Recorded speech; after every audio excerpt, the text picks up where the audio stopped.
they are faced with cuts of this magnitude would be to plan to shut down their operations.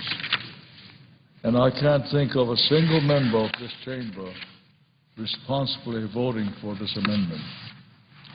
I yield the floor and suggest the absence of a quorum. The clerk will call the roll. Mr. Akaka.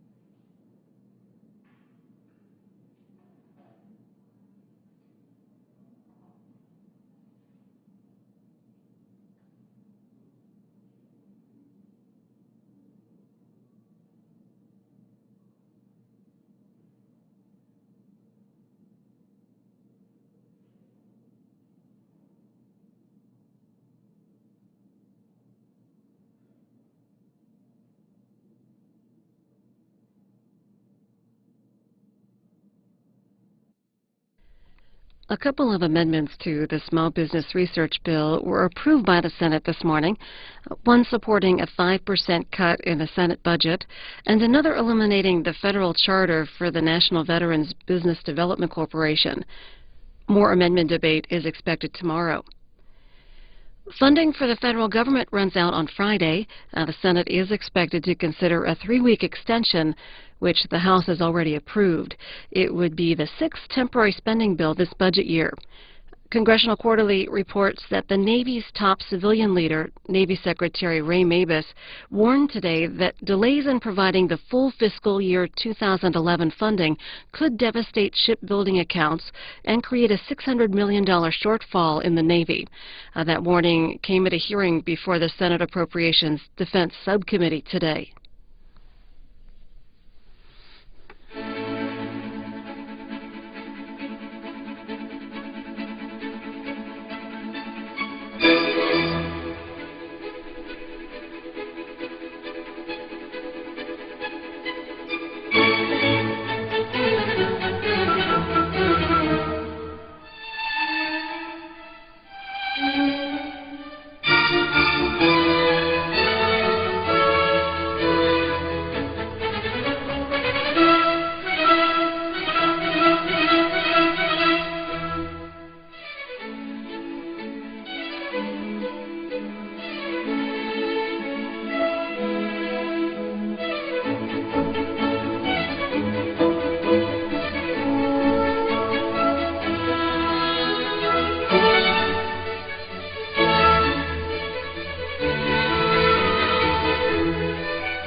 On the other side of the Capitol, members of the House are debating whether to end the Neighborhood Stabilization Program.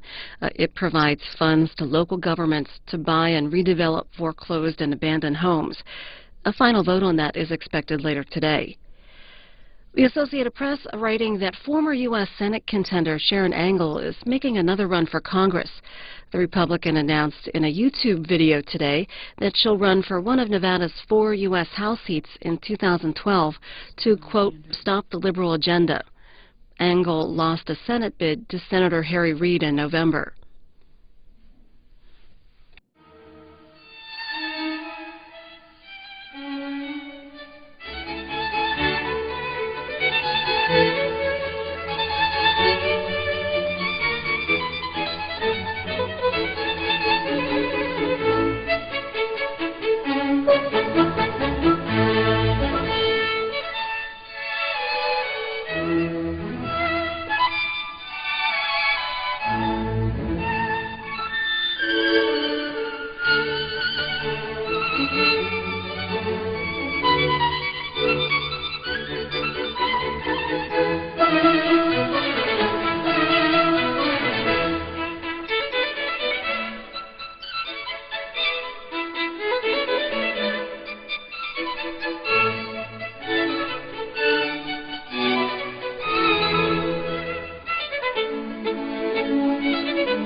We can see there that Senator Landrieu and Senator Bob Casey are on the floor. We're waiting for a senator to speak. The New York Times writing that the Emperor of Japan, in an unprecedented television address to the nation, said today that he was, quote, deeply worried about the ongoing nuclear crisis at several stricken reactors and asked for people to act with compassion to overcome these difficult times. An official with the Imperial Household Agency said that the Emperor had never before delivered a nationally televised address of any kind. You can see that tonight on C-SPAN 2, starting at 8 p.m. Eastern Time. And right now, the Senate Environment and Public Works Committee is getting a briefing on the nuclear plant crisis in Japan. The chairman of the Nuclear Regulatory Commission is testifying. To speak about an amendment that I filed and will be voting on in a little while. It's amendment number 216, and it's a basic, very simple amendment, but it will rectify or remedy a problem we have in our contracting. We have all kinds of businesses across the country that are part of the contracting process, but often when you have a prime contractor who will have the opportunity to bid on federal work, they will, the prime contractors often will list subcontractors in their application, and in some cases those subcontractors happen to be minority-owned firms and women-owned firms, known, of course, by the acronyms MBE-WB. So the prime will list them to make their applications more competitive without informing, and this is where the problem comes in, without informing the subcontractor. This amendment does two basic things, and it's an amendment all of about 13 lines when you get to the heart of it. Basically what it requires is, in these instances, that the prime contractor notify the subcontractor. That's part one. And part two is that in these instances where there may be an allegation of fraud or other problems that the subcontractor wants to report, that the administrator, in this case, will establish a reporting mechanism that allows that subcontractor to report fraudulent activity by the contractor. So two very basic elements. A notification provision, so that if you're a firm that is listed on paperwork that a prime contractor files, I should say, that you be notified of that. That's number one. And in addition to the notification of the subcontractor, that the administrator set up a program, a method, that you can report fraudulent activity by the contractor.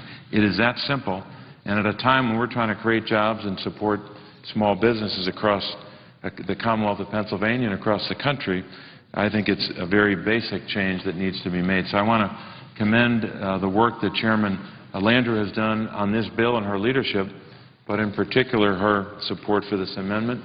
And I would yield to Senator Landrieu. The Senator from Louisiana. Thank you, Mr. President. I really appreciate the senator from Pennsylvania being so supportive and so helpful, and I think this is an amendment that we can support. I'm hoping to get clarification to actually go to a vote on this amendment sometime in the next, 20 minutes or so. We don't have that cleared at this point, but we're hoping to be able to vote on this amendment. I'd like to ask the desk, though, to read the pending amendments just by number and name, because I think we have 7 or 8 pending amendments. Could the desk clarify what amendments are currently pending?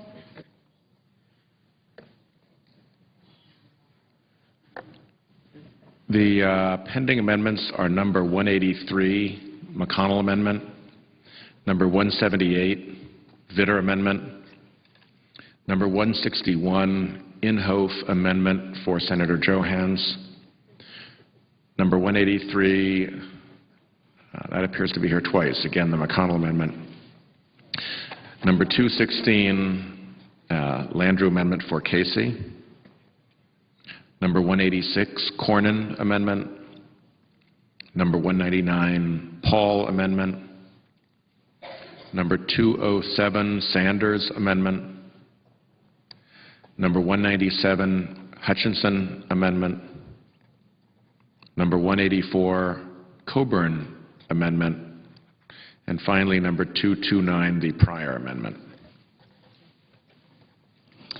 Thank you, Mr. President. That's what our records show here, and I really appreciate all these members being very patient. We've gotten their amendments pending. We're going to try to line up votes for them, hopefully sometime either later tonight or tomorrow.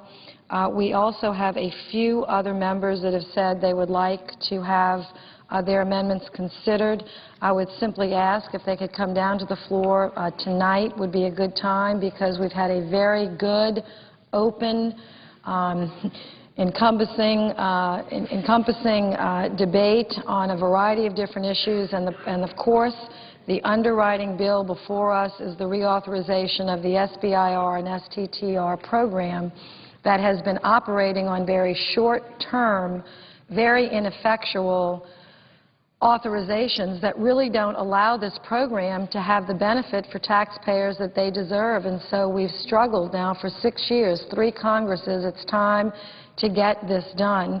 And so while we have many, many, many amendments that have been filed, I'm happy to report that there are probably just a few more members that want to actually come speak on their amendments. Some of them have said, we'll take up our amendments on a later day. Many of the members that have filed 5 and 6 amendments have said, I'm only going to go with one, Senator Landrieu and Senator Snowe. We're very grateful to everyone's cooperation. So hopefully we can vote on the Casey amendment tonight, and then have a queue of other amendments, potentially in this order or some revision of this order, but all those pending will be, of course, provided an opportunity for a vote. We do have some outstanding questions about one of the Coburn amendments. We have not gotten cleared on either side, but we do, I think that, so I'm hoping, Mr. President, that we can have that vote tonight, and we'll know something in a few minutes, and I yield the floor.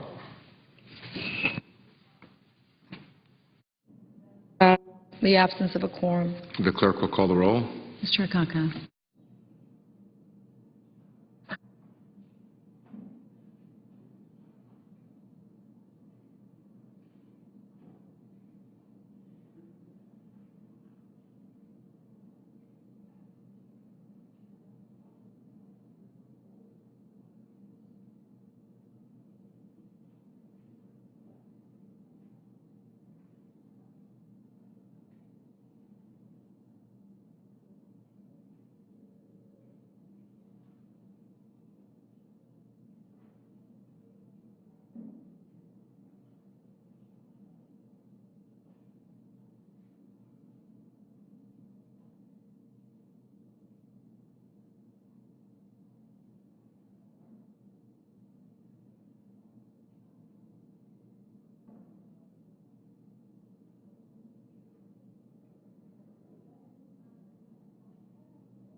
Right now, live on C-SPAN 3, the chairman of the U.S. Nuclear Regulatory Commission has been testifying before the Senate Environment Committee.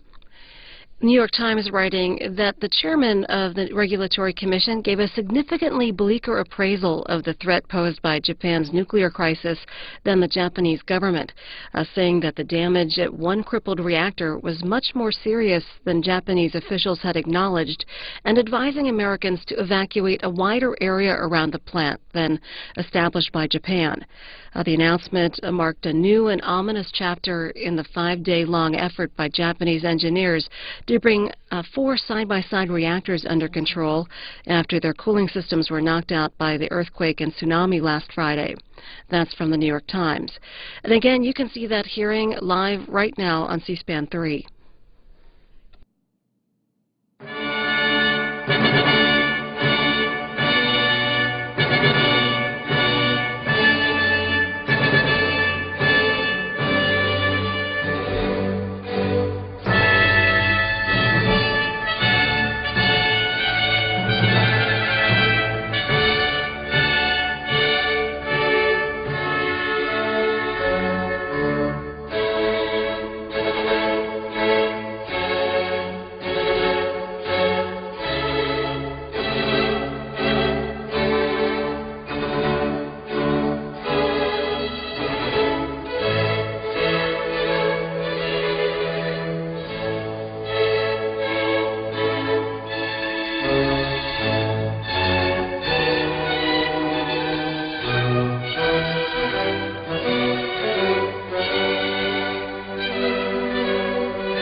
The pending business on the Senate floor, the Small Business Research Bill, a couple of the amendments being considered to the legislation. One would repeal a tax reporting requirement enacted as part of the 2010 health care law, and another would bar the EPA from regulating greenhouse gas emissions. More amendments are expected to be considered this afternoon and tomorrow. The Associated Press writing that the company that runs United and Continental Airlines says it's seen a noticeable drop in people flying from the U.S. to Japan in the days since the massive earthquake there. A spokeswoman says that there's been a modest decline in overall traffic to and from Japan, but she described the decline in traffic going from the U.S. cities to Japan as measurable. Looking ahead to tomorrow, some of our live coverage on C-SPAN 3 at 9:30 a.m. Eastern Time. The House Appropriations Subcommittee will hold a hearing on U.S. Geological Survey budget. They'll also talk about earthquake dangers here in the United States. And then at 2:30 Eastern Time, a Senate Homeland Security Committee looks at changes at the Federal Emergency Management Agency since Hurricane Katrina and overall disaster preparedness. That's happening. What's happening on C-SPAN 3 tomorrow. Louisiana. Mr. President, I ask a unanimous consent to dispense with the quorum call. Without objection. And I ask a unanimous consent that we resume consideration of the Casey Amendment 216, that there be 2 minutes equally divided before the vote, to proceed to a vote in relation to the amendment, that there be no amendments in order to Casey Amendment prior to the vote, and the motion to be considered, made, and laid on the table with no intervening action or debate, and that vote would occur at about 5:25. Is there objection? Then without objection. Thank you. Thank you. And as we're waiting for Senator Casey, I don't think that there's any opposition to this amendment. But I just see the ranking member on the floor. I'm wondering if she has anything that she'd like to add at this point. I've said earlier, Senator Snowe, the members have been very cooperative in trying to minimize, but still have an open debate, minimize the issues and the amendments so that we can pass this important bill and get it over to the House and then to the President's desk. Mr. President. Senator from Maine. Yeah, thank you. And I want to thank the Chair as well. And I would like to speak to the amendment that's been offered by the Senator from Pennsylvania.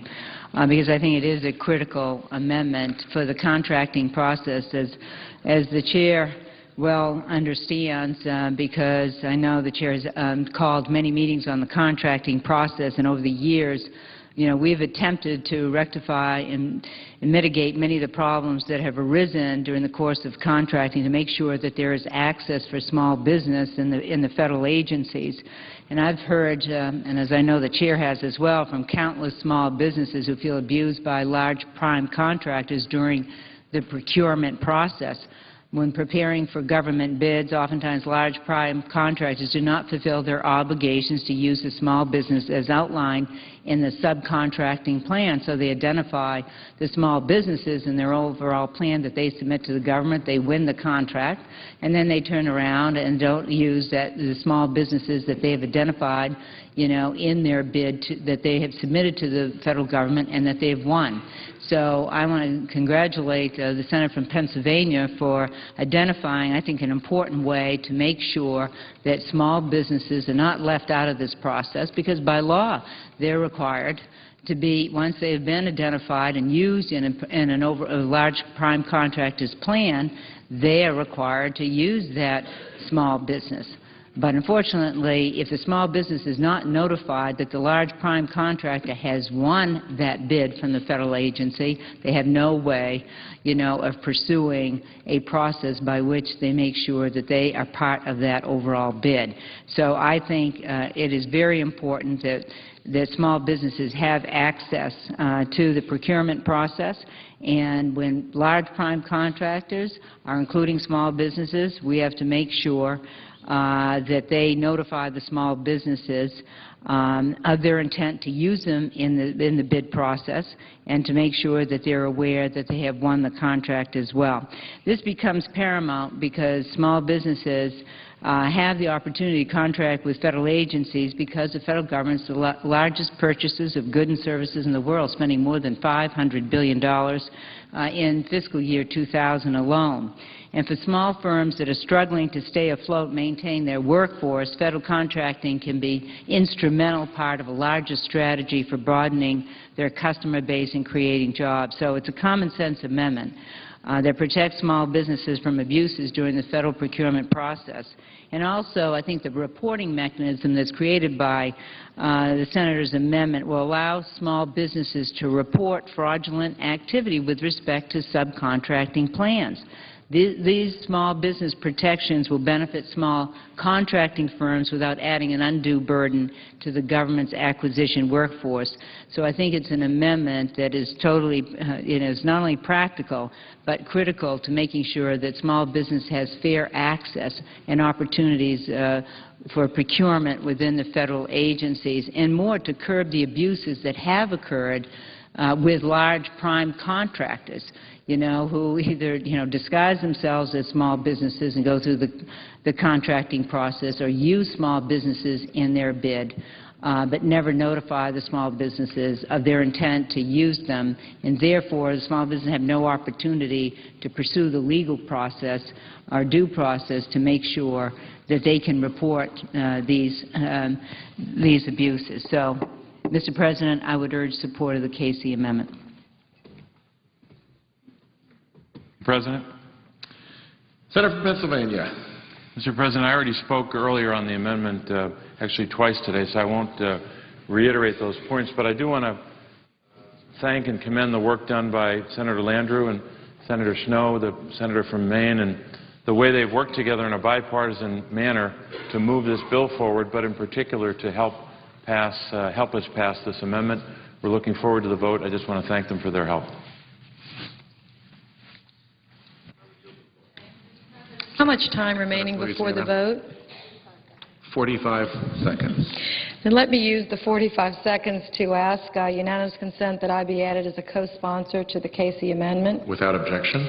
Thank you, and want to join with Senator Snowe in supporting this. We have received actually many complaints from small businesses on any number of the roundtables that we've held in our committee that the old bait and switch is going on, where their names are used by large contractors to actually succeed in receiving the bid or winning the bid, and then, as Senator Snowe stated, their companies are switched out and they don't even know it. This also puts an enforcement mechanism and actually mandates the SBA to come up with an enforcement mechanism so that we can have more honesty and transparency.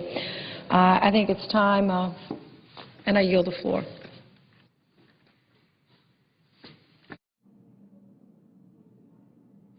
The question is on the amendment. I'd like to ask for the yeas and nays. There is a sufficient second. Is there a sufficient second? There appears to be a sufficient second. The clerk will call the roll. Mr. Akaka, Mr. Alexander, Ms. Ayotte, Mr. Barrasso, Mr. Baucus, Mr. Begich, Mr. Bennett, Mr. Bingaman, Mr. Blumenthal, Mr. Blunt, Mr. Bozeman, Mrs. Boxer, Mr. Brown of Massachusetts, Mr. Brown of Ohio, Mr. Burr.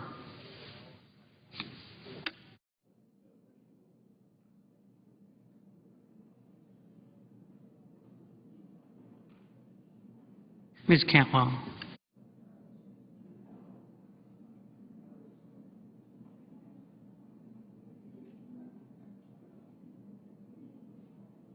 Mr. Cardin.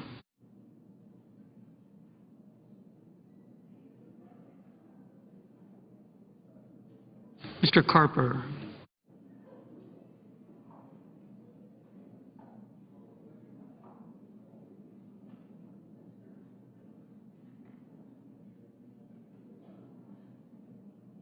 Mr. Casey.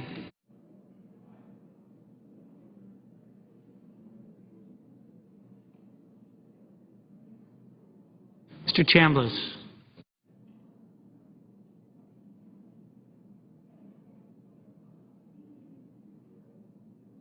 Mr. Coates.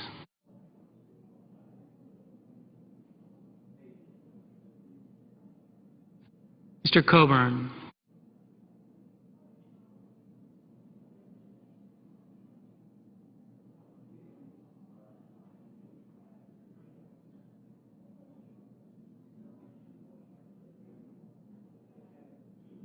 Mr. Cochran.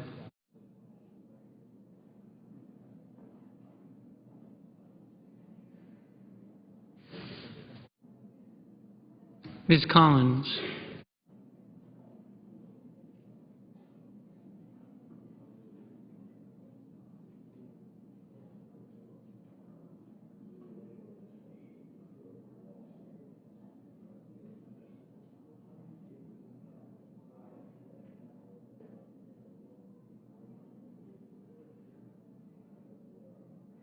Mr. Conrad.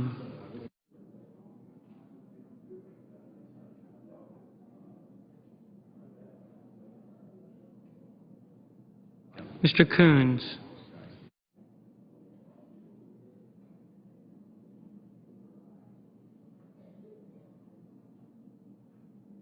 Mr. Corker.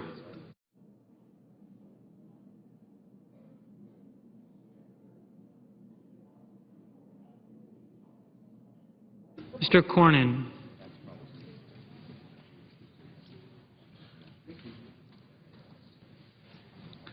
Mr. Crapo.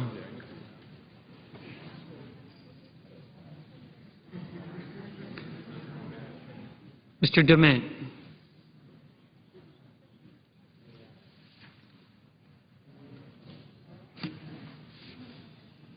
Mr. Durbin.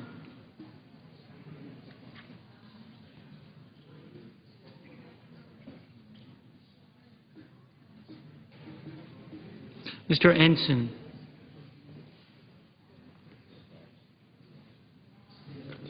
Mr. Enzi.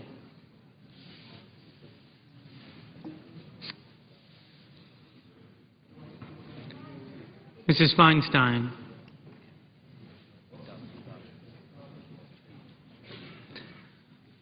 Mr. Franken.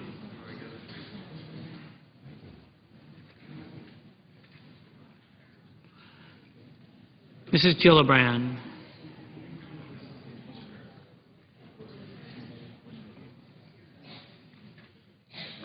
Mr. Graham.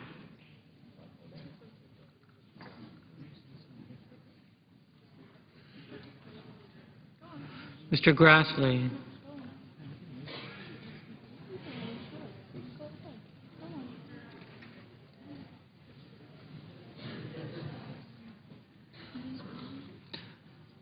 Mrs. Hagan,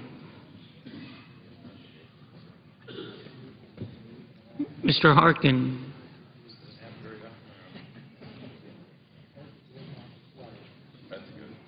Mr. Hatch,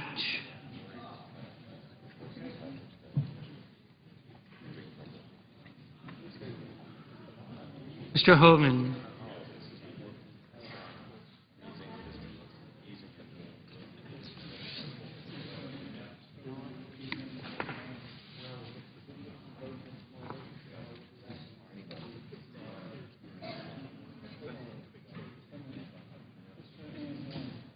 Mrs. Hutchison,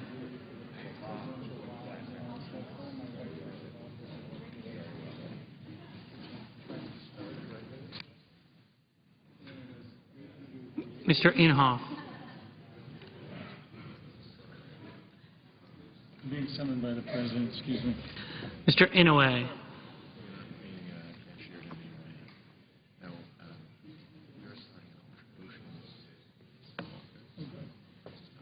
Mr. Isaacson,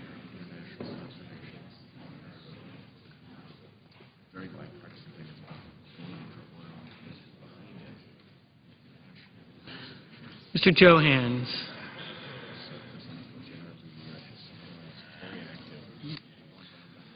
Mr. Johnson of Wisconsin, Mr. Johnson of South Dakota, Mr. Kerry, Mr. Kirk, I'll have someone in your office I can have just call me a little bit more information. Ms. Klobuchar, Date at your office, or I'll have Dan. Dan call. Should be a really good thing. I'm on it. Mr. Cole, Cool, thanks. Mr. Kyle,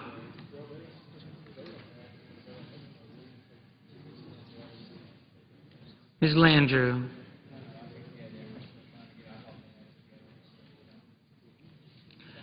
Mr. Lautenberg,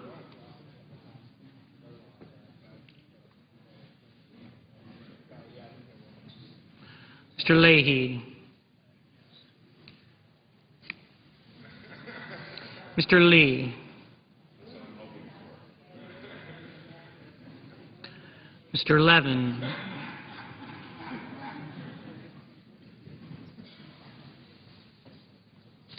Mr. Lieberman,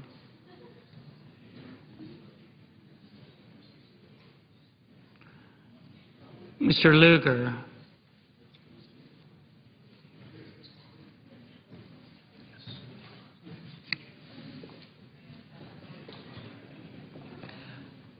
Mr. Manchin,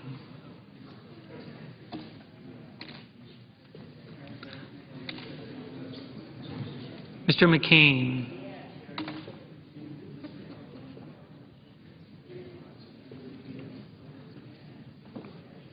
Mrs. McCaskill,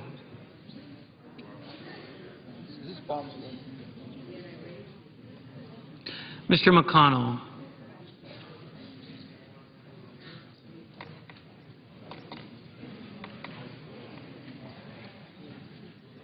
Mr. Menendez,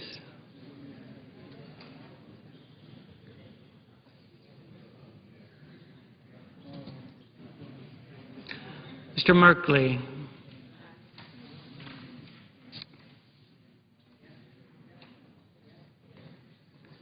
Ms. Mikulski,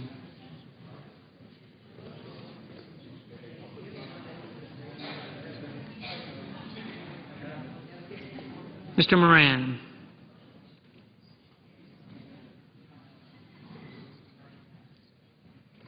Ms. Murkowski,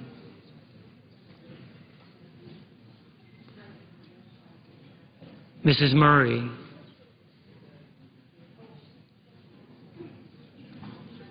Mr. Nelson of Nebraska,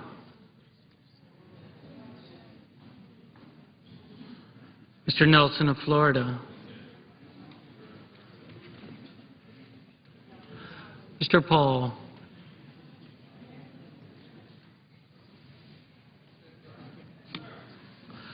Mr. Portman.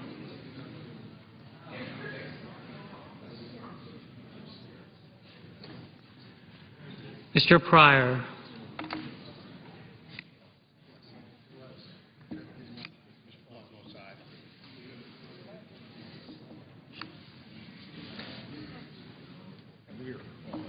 Mr. Reed of Rhode Island.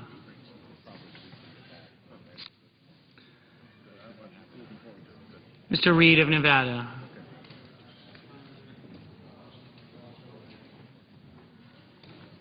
Mr. Risch.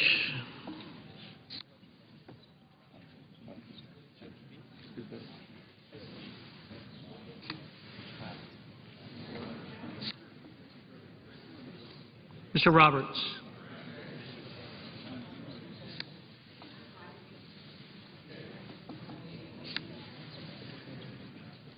Mr. Rockefeller.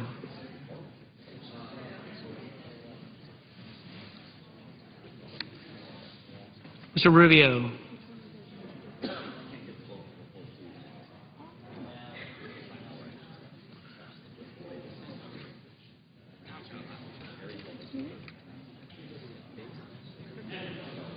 Mr. Sanders. Mr. Schumer.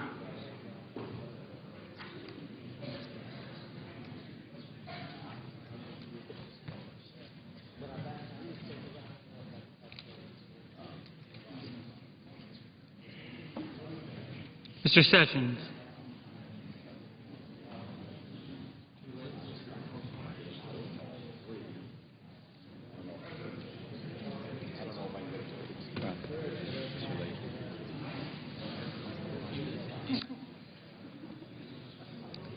Mrs. Shaheen.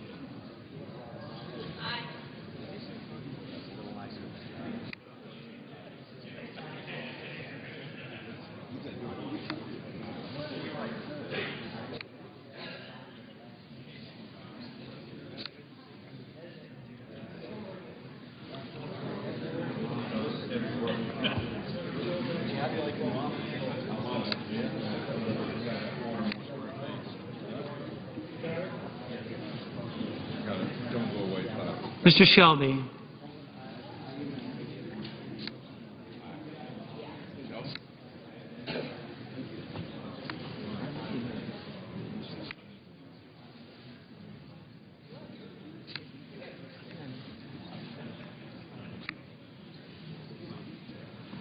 Ms. Snow. Ms. Stabenow. Mr. Tester. Mr. Thune. Mr. Toomey.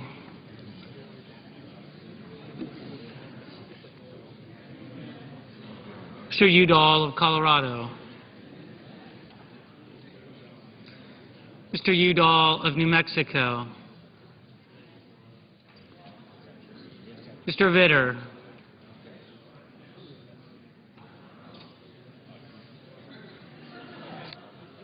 Mr. Warner.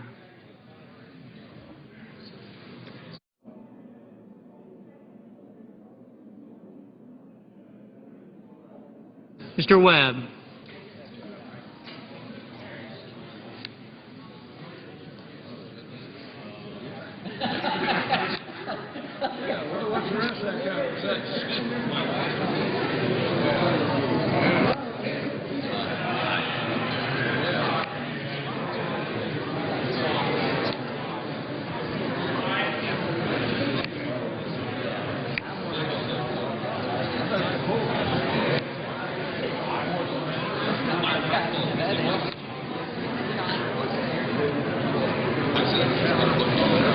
Mr. Whitehouse.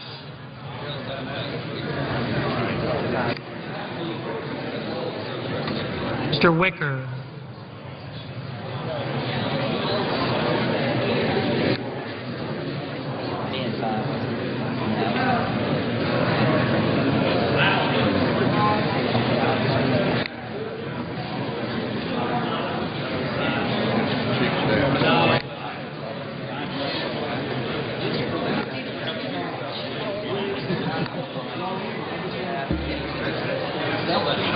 Mr. Wyden.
Senators voting in the affirmative: Alexander, Ayotte, Barrasso, Begich, Bennett, Bingaman, Blumenthal, Blunt, Brown of Massachusetts, Brown of Ohio, Burr, Cantwell, Cardin, Casey, Chambliss, Coates, Cochran, Coons, Corker, Cornyn, Durbin, Ensign, Enzi, Franken, Gillibrand, Graham, Hagan, Hatch, Hoeven, Inouye, Isaacson, Johans, Johnson of Wisconsin, Johnson of South Dakota, Kerry, Kirk, Klobuchar, Cole, Kyle, Landrieu, Leahy, Lee, Levin, Lieberman, Lugar, Manchin, McCain, McConnell, Menendez, Merkley, Mikulski,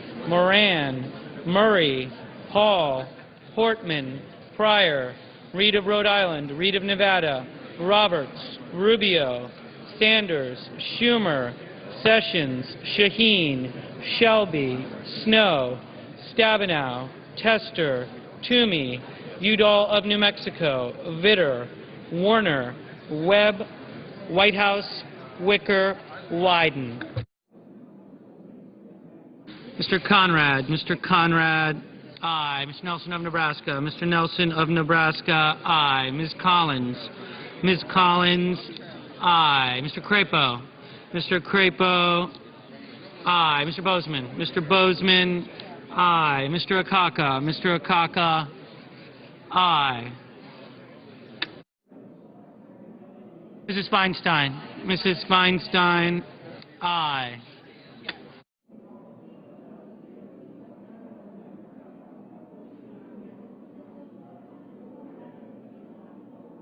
Mrs. Hutchison, aye.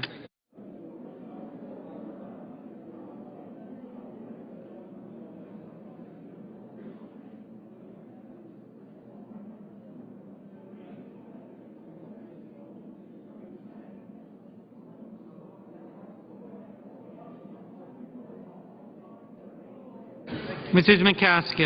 McCaskill, aye. Mr. Inhofe, aye. Mr. Nelson of Florida, aye. Mr. Grassley, aye.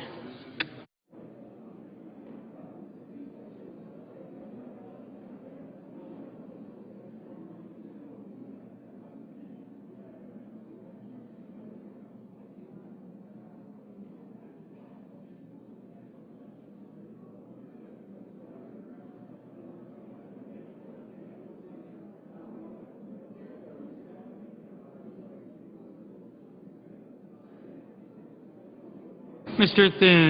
Thune, aye.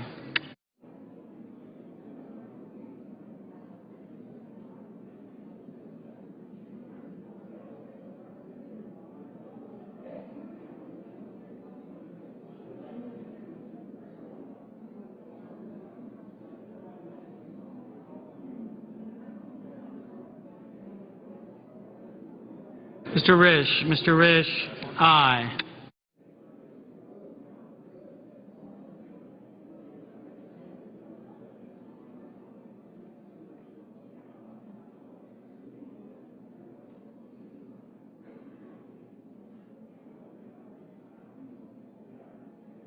Mr. Baucus.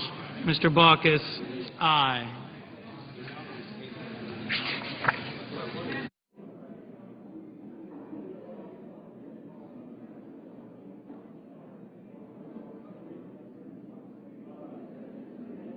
Mr. Udall of Colorado. Mr. Udall of Colorado, aye. Mr. DeMint. Mr. DeMint, aye.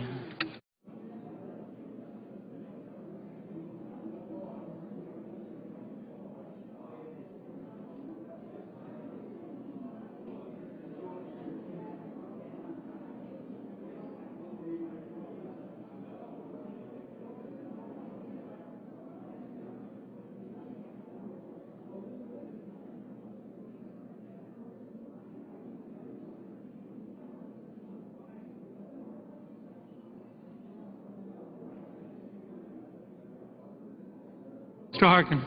Mr. Harkin, aye. Mr. Coburn. Mr. Coburn, aye.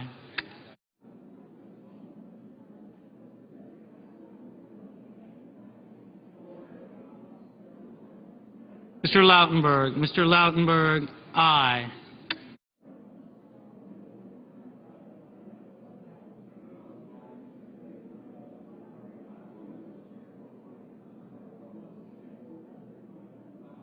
Mrs. Boxer. Mrs. Boxer, aye.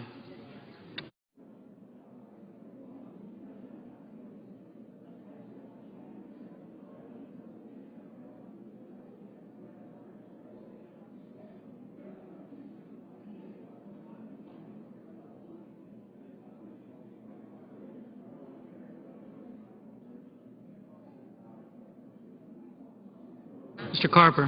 Mr. Carper, aye.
Ms. Murkowski. Ms. Murkowski, aye.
Are there any senators in the chamber wishing to vote or change their vote?